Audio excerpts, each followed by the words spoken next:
La prière, tu la prends au sérieux. L'offrande, tu la prends au sérieux. Le jeûne, tu le prends au sérieux. Quand ce que tu demandes te coûte vraiment cher. Mais j'ai envie de te dire, si tu veux quelque chose qui te semble inaccessible, fais ce qui te semble inaccessible. Tu veux quelque chose qui relève de l'impossible, pose des actes impossibles. Les mêmes causes produisent les mêmes effets. Les mêmes calculs donnent les mêmes résultats. Tu veux un nouveau résultat, change ton calcul. Change ta manière de donner, change ta manière de prier. Arrête de dire non, j'ai prié pendant 2 minutes, donc j'ai sommeil, j'aimerais dormir. Ce n'est pas un sacrifice, ce n'est pas un prix. Parce que tu pries dans la zone de confort. Le prix commence lorsque tu es dans une zone d'inconfort. C'est là que le sacrifice commence. Sinon, tu as prié de 18h à 21h. Quand tu as eu sommeil, tu allais dormir. Cette prière n'est pas sacrificielle. Elle se fait dans l'heure de ton confort. Mais on dit, à minuit, tes paupières descendent comme ça. Là maintenant, si tu pries, c'est un sacrifice. Qui comprend de quoi je parle? On te dit toi-même où tu es là, tu as juste 100 000. Donner 200 000 à Dieu, ça c'est un sacrifice. Tu dois donner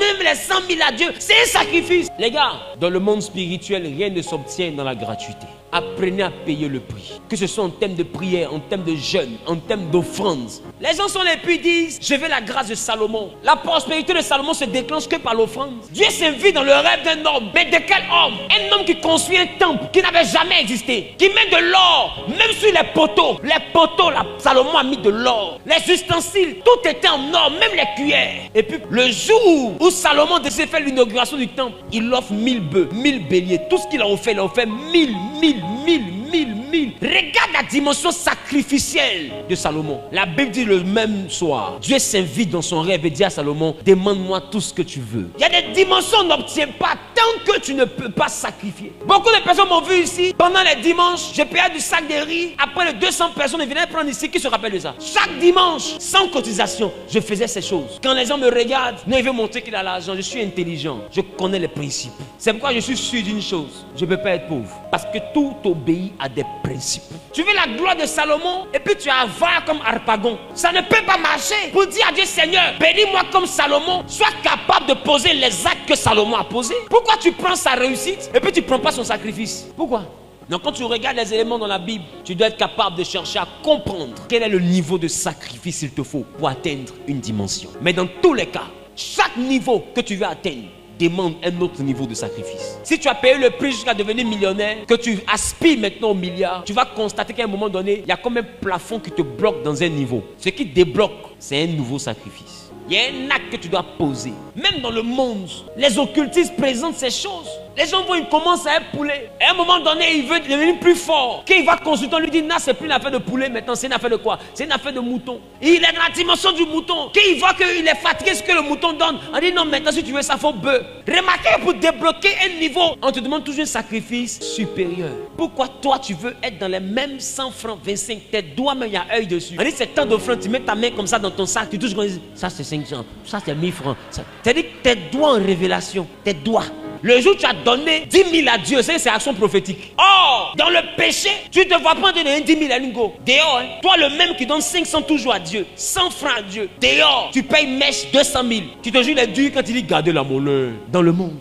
Quand tu finis ça le samedi où tu pètes les champagnes, dimanche matin tu arrives, fais une offrande à Dieu, 500. Parce que Dieu c'est le sauvage de l'histoire au fait. C'est ça. Tu lui donnes des miettes et puis lui te rend grand. C'est ça. Mais le DJ qui bouffe ton argent, la fille qui bouffe ton argent, elle va t'élever, elle te trompe pour compléter. Va loin. Et puis dans quelques mois, tu seras son ex. Et puis ça ne chauffe pas. Qu'est-ce que tu ne comprends pas? Là où se trouve ton cœur, c'est là où se trouve ton trésor. Et là où se trouve ton trésor, c'est là-bas que tu as fait le sacrifice. Quelle est la valeur du spirituel dans ta vie? Moi, j'investis dans les choses spirituelles. Je n'ai pas peur des choses spirituelles. Et le spirituel me le rend bien. Je parle? Amen. Dis avec moi la loi du sacrifice. La loi du sacrifice. Tu veux aller à un autre niveau? Faut sacrifier. Fais un sacrifice d'un autre niveau. Arrête de prier 30 minutes. Arrête de prier quand il est 18h. Prie quand il est 1h du matin. Sacrifie une partie de ton sommeil. Sacrifie tes repas préférés. Sacrifie tes lundis. Prends un lundi chaque semaine. Ou bien un lundi et mardi. Tu mets ça à part pour le Seigneur. Sacrifie. Fais un jeûne. Même un jeûne. Tout ça c'est le sacrifice. Fais un jeûne. Même un jeûne. Jeûne. C'est que tu es là, tu es comme ça, tu es comme ça, tu es comme ça, mais tu dis c'est le sacrifice, ça c'est mon offrande Seigneur. Seigneur, tant que je prends quoi il est, ciseaux, Seigneur, c'était chaud, mais Seigneur, ciseaux. Je n'appelle pas la Gaule aujourd'hui, je ne l'appelle pas. C'est mon sacrifice. C'est ce qui te coûte cher, il faut sacrifier. Mais toi, tu es en train de tirer dans tout Abidjan. Et Dieu doit te bénir pendant que toi, tu es à l'aise. On se prive de quelque chose qu'on aime pour que Dieu nous donne quelque chose qu'on aime. Dieu a demandé à Abraham de se priver d'un enfant qu'il aimait parce qu'il voulait lui donner une nation qu'il allait aussi aimer. Tu veux quelque chose que tu as aimé? Regarde dans ta vie. Qu'est-ce que tu aimes? C'est là que ton sacrifice aura de la valeur. Qu'est-ce que tu aimes? Et tu as gardé ce que tu aimes là, ça t'a apporté quoi? Tu aimes dormir? Toi, ton sacrifice, ça doit être un peu de sommeil. Tu aimes manger?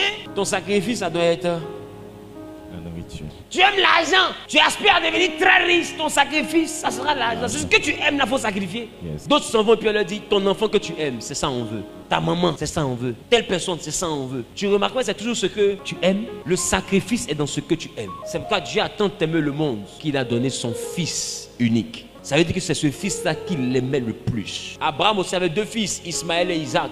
Mais Dieu a appelé Isaac le fils unique d'Abraham. Pourquoi? Parce que Dieu a précisé en disant, ton fils, ton unique. Ce qui le rend unique, celui que tu aimes. C'est l'amour d'Abraham pour Isaac qui rend Isaac unique en son genre. Ce n'est pas un unique fils, ce n'est pas un fils unique, mais c'est un fils pour qui il a un amour unique. Aucun de ses fils ne peut être égalé à Isaac. Jacob avait plusieurs fils, mais quand il a perdu Joseph, Jacob ne s'est plus retrouvé. Lisez la Bible. Parce que c'est son enfant qu'il aimait. Il lui a donné une robe multicolore. C'était son enfant chéri. Le premier enfant qu'il a eu avec la femme qu'il aimait. Donc quand il voit Joseph, il se rappelle de l'amour qu'il a pour sa mère. C'est cet enfant-là qu'on lui a arraché. La Bible dit que Jacob était dans un état second. Mais quand il a vu les chars que Joseph avait envoyés, son esprit se ranima. Quand il a vu que Joseph était encore en vie, Jacob a repris goût à la vie. Parce que Joseph était l'élément qui portait le cœur de Jacob. Donc à quoi ton cœur est attaché? Prive-toi de ces choses pour avoir ce que ton cœur aime. Sans sacrifice, le spirituel ne donne aucune réponse. Que ce soit chez Dieu,